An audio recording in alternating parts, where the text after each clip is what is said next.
I understand we got a little challenge with Trans Ams. Sean, well, there are a few of mine, even though one's a majorette and has matchbox wheels. When I first started modding cars before I was on YouTube, I put matchbox wheels on a majorette Trans Am. It's one of the newer ones. It's one of the older Trans Ams. It's one of my ones from my childhood. 58 now, so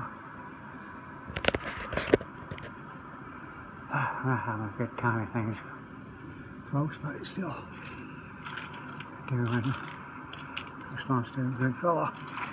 RWR New. Trans Ams. Nothing much to say.